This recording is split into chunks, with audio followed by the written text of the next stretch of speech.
Hello student, आपका हमारे YouTube channel पे स्वागत है। आज के इस वीडियो में हम क्लास 10th की वर्कशीट नंबर 11 को डिस्कस करेंगे। तो आइए स्टार्ट करते हैं अपने इस वीडियो को। तो आज की इस वर्कशीट में हम पढ़ेंगे सांख्यिकी के बारे में। तो आइए देखते हैं। तो सबसे पहले हमें ये पता होना चाहिए कि निम्न वर्ग सीमा क्या होती है, ऊपरी वर्ग सीमा क्या होती है, प्रत्येक वर्ग का वर्ग चिन्ह कैसे निकालते हैं और वर्ग माप किसे कहते हैं। ठीक है, तो सबसे पहले हम इसके बारे में डिस्कस करते हैं। तो यहाँ पर बोला गया है सबसे पहले निम्न वर्ग सीमा, इसका मतलब होता है वर्ग अंतराल का न्यूनतम मान। ठीक है, अब ये कैसे पता लगेगा, जैसे हमने यहाँ पर कोई इंटरवल दे रखा है, वर्ग अंतराल दे रखा है 50 से 60 दे रखा है। ठीक है, तो हमें वो नंबर लेने हैं जो 50 से 60 तक आ रहे हैं। ठीक है, तो यहाँ पर जो निम्न वर्ग सीमा होगी वो क्या होगी, जो छोटा वाला नंबर होगा इनमें से 50, तो यहाँ पर 50 हो जाएगा हमारा निम्न वर्ग सीमा, और ऊपरी वर्ग सीमा जो बड़ा वाला नंबर होगा तो इसमें 60 आ गया। ठीक है, अब ऐसे ही बोला है प्रत्येक वर्ग का वर्ग चिन्ह। अब वर्ग चिन्ह कैसे निकालते हैं, इन दोनों को जोड़ के 50 और 60 को जोड़ दिया और 2 से भाग कर दिया तो हमारा क्या आ जाएगा, वर्ग चिन्ह आ जाएगा। ये आपको याद रखना है कि वर्ग चिन्ह कैसे निकालते हैं। और वर्ग माप होता है इनके बीच का अंतर क्या है, 50 और 60 के बीच में अंतर कितने का आ रहा है, 10 का आ रहा है, तो ये हमारा क्या हो जाएगा, वर्ग माप हो जाएगा। ठीक है, तो अब देखते हैं यहाँ पर नीचे, यहाँ पर एक सवाल दिया हुआ है।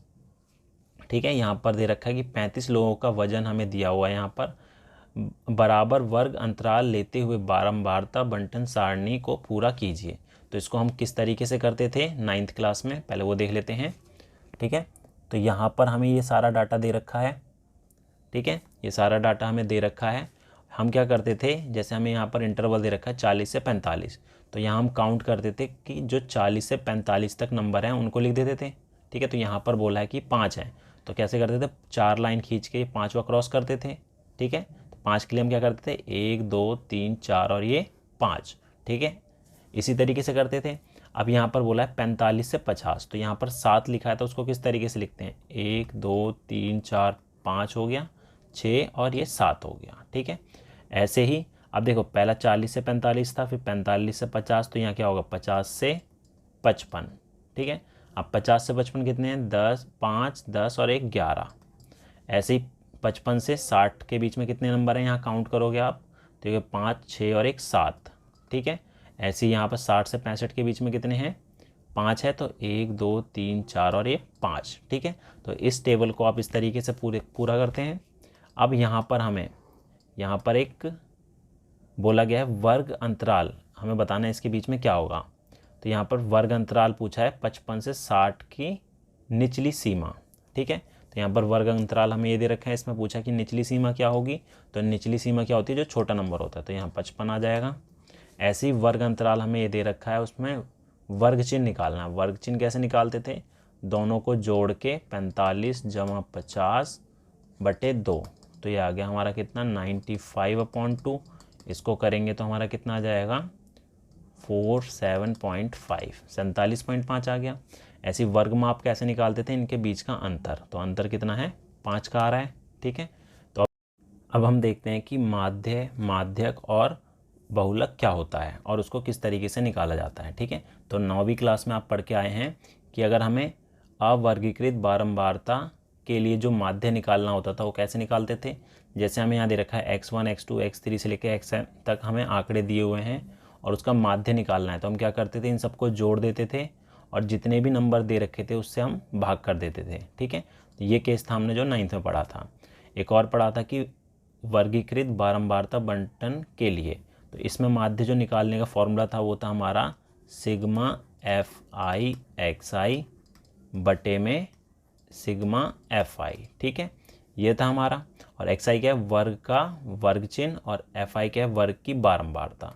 ठीक है, अगला है हमारा माध्यक। माध्यक कैसे निकालते हैं, माध्यक निकालने के लिए पहले आंकड़ों को आरोही या अवरोही क्रम में लिखते हैं। ठीक है, सबसे पहले हम जो भी हमें आंकड़े दे रखे हैं उसको हम बढ़ते क्रम में लिखेंगे या घटते क्रम में लिखेंगे। उसके बाद अगर वो नंबर जो है वो विषम हो तो माध्यक क्या होगा, n/1/2। ठीक है, उसको सॉल्व करेंगे, जो भी आएगा हमारा वो माध्यक होगा। ठीक है, अगर हमारा सम दे रखा है तो हम क्या करेंगे, n/2 = n/1/2/2। ठीक है, तो इस केस में हमारा 2 आएंगे बीच में नंबर। इसको अच्छी तरीके से समझते हैं एक उदाहरण से। अब जैसे कि अगर मैं यहाँ बोलूँ कि यहाँ पर 1 2 5 और 7, ठीक है, और एक 9 ले लिया। यहाँ पर ये 5 नंबर हैं, बढ़ते क्रम में दे रखे हैं। हमें बोला है कि माध्यक निकालो, तो माध्यक इनमें से कौन सा होगा, जो बिल्कुल बीच में आ रहा है। ठीक है, ठीक है, तो 5 हमारा क्या हो जाएगा, इसका माध्यक हो जाएगा। ठीक है, अगर हमारे पास यहाँ पर 1 2 5 7 9 और 10 6 नंबर होते तो माध्यक कैसे निकालते। देखिए बीच में तो यहाँ पर 2 नंबर आ रहे हैं, तो हम क्या करेंगे, इन दोनों को जोड़ के 2 से भाग कर देंगे, तो 5 + 7 / 2। ठीक है, तो हमारा 6 आ गया, हमारा माध्यक हो गया। ठीक है, अब देखते हैं बहुलक क्या होता है। अब बहुलक क्या होता है, बहुलक सबसे अधिक बार आने वाले प्रेक्षण का मान होता है। ठीक है, जो नंबर हमारा सबसे ज़्यादा बार आता है वो हमारा बहुलक होगा। जैसे 1 2 2 3 2 5। अब इनमें सबसे ज़्यादा कौन सा नंबर आ रहा है, 2 जो है वो 3 बार आ रहा है। ठीक है, तो इसमें जो बहुलक है, ठीक है, बहुलक जो है वो क्या हो जाएगा, 2 हो जाएगा। ठीक है, अब हमें यहाँ पर कुछ क्वेश्चन दे रखे हैं वर्कशीट में, आइए देखते हैं उनको किस तरीके से हम सॉल्व करेंगे।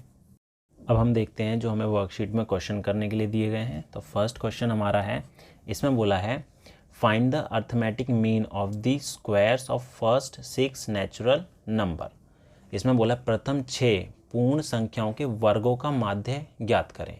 ठीक है, तो फर्स्ट 6 नेचुरल नंबर कौन से होते हैं, वो होते हैं हमारे पास 1 हो गया, 2 3 4 5 और 6। ठीक है, ये हमारे पास है 6 नेचुरल नंबर। लेकिन हमें माध्य जो निकालना है, मीन जो निकालना है, वो क्या निकालना है, इनके स्क्वायर का। ठीक है, तो स्क्वायर कैसे निकालेंगे, मतलब कि 1 का स्क्वायर प्लस 2 का स्क्वायर प्लस 3 का स्क्वायर प्लस 4 का स्क्वायर प्लस 5 का स्क्वायर प्लस 6 का स्क्वायर, और डिवाइड हम किससे करेंगे, कितने नंबर है, 6 है, इससे हमारा क्या आ जाएगा, मीन आएगा। ठीक है, जिसको हम बोलते हैं माध्य। ठीक है, अब क्या करेंगे, इसको सॉल्व करते हैं थोड़ा। 1 का स्क्वायर तो 1 होता है, 2 का 4, 3 का 9, 4 का कितना होता है 16, 5 का 25 और 6 का 36, और बटे में हमारा 6 आ गया।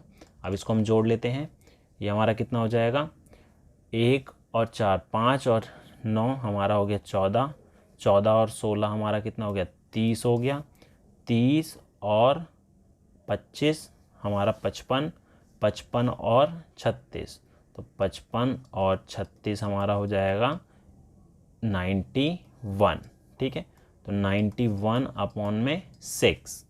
अगर मैं इसको डेसिमल में करूँगा तो हमारे पास क्या आ जाएगा, इसको करके देख लेते हैं। 91 को 6 से करा, 6 1 = 6 माइनस किया 3 और 6 5 = 31, पॉइंट आया 0, 6 1 = 6। ठीक है, तो अप्रॉक्स जो वैल्यू आएगी 15.1 अप्रॉक्स होगी। ठीक है, तो ये इसका मीन होगा। ठीक है, नेक्स्ट क्वेश्चन हमारा है, इसमें बोला गया है the median of the following observation arranged in ascending order is 25, find x. हमें इस क्वेश्चन में एक माध्यक दे रखा है 25। ठीक है, हमें एक्स की वैल्यू निकाल ली है, तो आइए देखते हैं किस तरीके से इसको सॉल्व करेंगे। तो सबसे पहले हमें ये बोला कि अरेंज करके दिया हुआ है। ठीक है, तो सबसे पहले देखते हैं कितने नंबर हैं यहाँ पर है 1 2 3 4 5 6 7 8 9 10 हैं। ठीक है, तो n जो हमारा है वो कितना आ रहा है, 10 आ रहा है। ठीक है, तो मीडियन कैसे निकलेगा, मीडियन जो होगा वो हो जाएगा हमारा क्या, n/2 plus n/2 plus 1th term upon में 2। ठीक है, तो आप वैसे डायरेक्टली भी निकाल सकते हैं। तो बीच में देख लेते हैं पहले कौन से नंबर हैं, बीच में हमारा ये आ रहा है x+2 आ रहा है और x+4 आ रहा है। तो हमारे पास 2 नंबर बीच में आते हैं, तो हम क्या करते हैं, दोनों को जोड़ते हैं और 2 से डिवाइड करते हैं। तो हमारे पास है x+2 plus x+4 upon 2। Median हमें क्वेश्चन में 25 दे ही रखा है। ठीक है, तो 25 के इक्वल आ जाएगा। तो इसको सॉल्व करते हैं, तो x + x 2x हो गया और 2 + 4 6 हो गया अपॉन में 2 इक्वल टू 25। ठीक है, तो इसको अगर क्रॉस मल्टीप्लाई करूँगा, सॉल्व करूँगा थोड़ा सा, तो आएगा 2x + 6 इक्वल टू 50 हो गया। ठीक है, तो 2x कितना हो जाएगा हमारा 50 माइनस 6 इक्वल टू हो गया 44। ठीक है, तो हमारे पास जो x की वैल्यू है वो कितनी आ जाएगी, x की वैल्यू हो जाएगी 44 अपॉन में 2 करा तो आ गया 22 आ गया। ठीक है, तो ये हमारा सेकंड क्वेश्चन था। अगला देखते हैं। अगला है find the mod of the following data. तो हमें यहाँ पर जो नंबर अल्फ़ाबेट दे रखे हैं, ठीक है, हमें बोला है कि इसका मॉड क्या होगा, दिए गए अक्षरों का बहुलक ज्ञात करना है। तो हमें पता है मॉड क्या होता है, जो भी सबसे ज़्यादा बार आता है। ठीक है, तो यहाँ पे सबसे ज़्यादा बार क्या आ रहा है आप देखेंगे, तो यहाँ पर s जो है 1 2 3 4 बार है। s कितनी बार आ रहा है, 4 बार आ रहा है। तो इसका जो मॉड है वो क्या हो जाएगा, s हो जाएगा। ठीक है, बहुलक हो गया हमारा s। ठीक है, तो ये थी हमारी आज की वर्कशीट। Thank you.